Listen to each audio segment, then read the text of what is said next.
खबरों के निष्पक्ष विश्लेषण के लिए सब्सक्राइब करें Jantantra TV and press the bell icon. Never miss any update. एक और बड़ी खबर का रुख कर लेते हैं जो आ रही है मध्य प्रदेश से। आपको बता दें कि मध्य प्रदेश के बड़वानी में एक भीषण सड़क हादसा हो गया है और सड़क हादसे में फिर एक मजदूर की जान चली गई है। हादसे में 10 मजदूर घायल भी बताए जा रहे हैं। हालांकि ये जानकारी मिली है कि अस्पताल में इन सभी घायलों को भर्ती करा दिया गया है।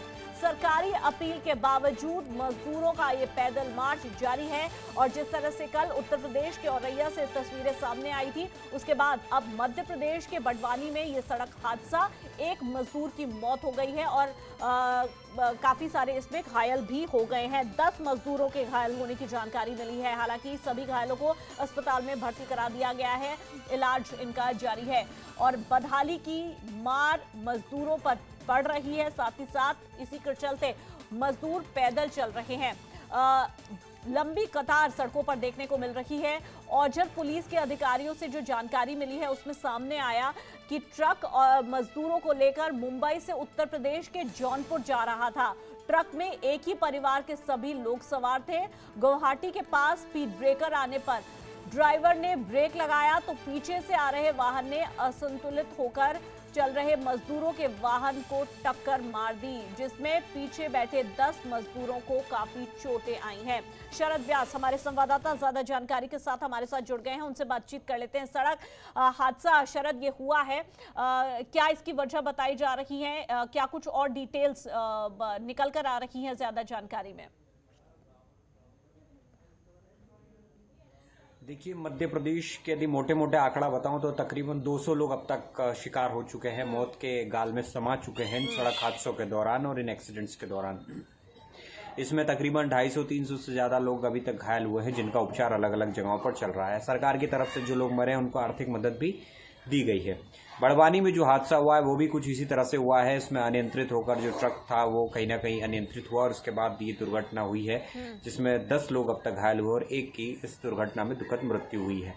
देखिए, इसमें दो चीजें निकलकर सामने आ रही हैं। जो लगातार जो दुर्घटनाएं हो रही पूरे देश भर में, इसमें सरकार का दोष इसलिए नहीं हो सकता क्योंकि सरकार हर संभव प्रयास कर रही है मजदूरों को लाने का, क्योंकि मजदूरों की संख्या बहुत बल्क में है और ये जो वर्तमान स्थिति बनी है ये पहली बार देश में बनी है जब मजदूरों को इस तरह से पलायन करना पड़ रहा है। 1947 की बात करें और उसके बाद अब की बात करें तो काफी वर्षों बाद ये इस तरह का दृश्य देखने को मिला है।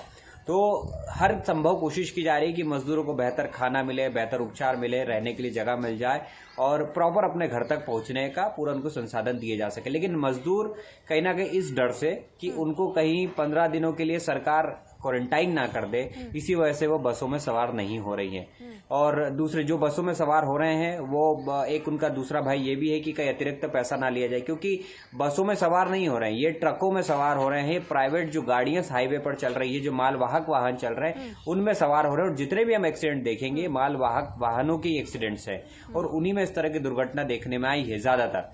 तो इसी वजह से सरकारों का निर्देश भी है। मध्य प्रदेश में शिवराज सिंह चौहान ने भी वाली बात कही कि जो भी मजदूर ओवरलोड दिखाई दे किसी भी ट्रक में उनको उतारा जाए, उतारने के साथ साथ वहां पर गाड़ी की व्यवस्था की जाए, बस की व्यवस्था की जाए और उनके बाद उनको प्रॉपर इलाज करके और उसके बाद यदि उनको लगता है उसमें कोई बीमारी है तो ठीक है, उनको क्वारंटाइन किया जाए और नहीं लगता है तो उनको फिर उसके बाद होम क्वारंटाइन करने की हिदायत देकर उनको उनकी निवास तक छोड़ा जाए। तो इस तरह की तमाम व्यवस्था की जा रही है। लेकिन मजदूरों में चूंकि शिक्षा का भाव भी रहता है, कहीं ना कहीं उनको भय है कि कहीं उन्हें क्वारंटाइन न रख लिया जाए तो उनके बच्चों का क्या होगा, वो उनको खाना कैसे मिलेगा, एक भय रहता है। जब तक वो वहां तक नहीं पहुंचते उनमें इस तरह का भय रहता है। लेकिन जो भी मजदूर इस फेज को पार कर चुके हैं वो पूरी तरह से स्वस्थ है, क्योंकि अब तक 2 लाख के आसपास मजदूर मध्य प्रदेश में आ चुके हैं और उन सभी की व्यवस्थित इलाज हुआ है। मध्य प्रदेश में ऐसी कोई बहुत बड़ी चीज सुनने में नहीं आई है जो मजदूरों को लेकर, जिससे कि एक लगे कि वाकई में सरकार पूरे विफल हुई है इन सब चीजों में। लेकिन मजदूरों को भी सोचना होगा, मजदूरों को समझना होगा कि इतना लंबा पैदल सफर करने की बजाय सरकार के द्वारा जो सुविधाएं मुहैया कराई जा रही, कुछ समय का इंतजार जरूर करना पड़ता है